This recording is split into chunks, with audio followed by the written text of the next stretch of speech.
now because it is time for Windy Watch. And of course, for that, we welcome in our NBA insider, Brian Windhorst. Windy, give us 3 things we should be keeping an eye on in the NBA right about now.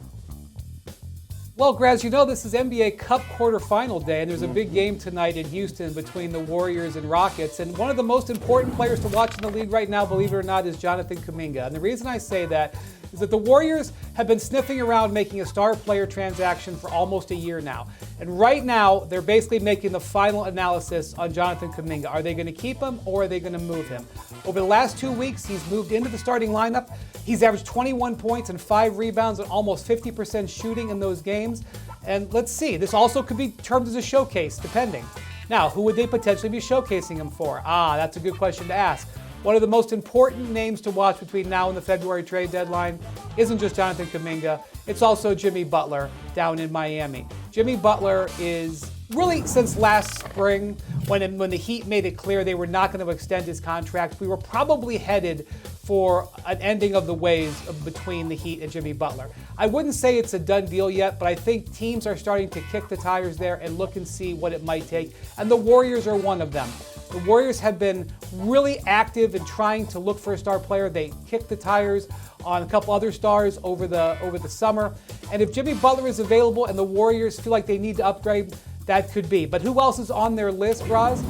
That's LeBron James. And I know that this is one of the most fascinating opportunities in the league. It's a delicious scenario to think about. The Warriors have dreamed of pairing LeBron with Steph Curry and Draymond Green since last year. They've made an inquiry and it got shut down last February. That was before LeBron played with Steve Kerr and Steph Curry and won the gold medal over the summer.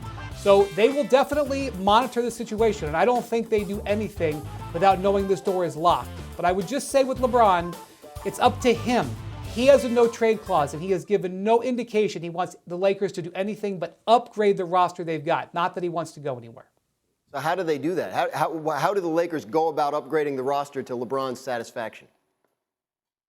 Yeah, the Lakers are actually a very simple team to look at. They're a terrible defensive team, Dan. They're 26th in the league. There's only 30 teams, okay? The teams below them are all awful at the bottom of the standings. It's actually an accomplishment that they're 2 games over 500 with a defense as bad as they have. So any transaction they make has got to be for players who can play defense. And specifically, they need a big man. Their big man situation right now, after Anthony Davis, is really in tatters. They've been playing two-way guys because of injuries and lack of depth there.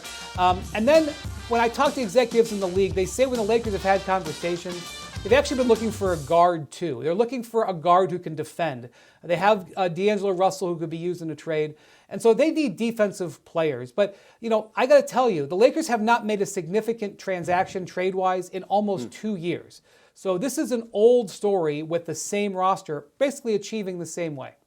So what happens if they don't do what LeBron wants them to do? Like, is there a world where they do make a move, where he does end up at some place like Golden State? Is that at all possible at this point? I'm a gigantic actions over words guy, Dan. And LeBron's actions at last year's trade deadline when he rejected the interest in the Warriors, last summer he sat there and offered to take less money from the Lakers if they could find somebody in free agency. They didn't. And then he went ahead and signed a 3-year contract with a no-trade clause anyway. All of those actions make it extremely clear he wants to be a Laker. That said, we have 2 months, basically 2 months from right now is when the trade deadline is. If he changes his mind, I promise you it will get public and we will all know. But right now, he wants to be a Laker and he's focused on having the Lakers help him get some defensive players.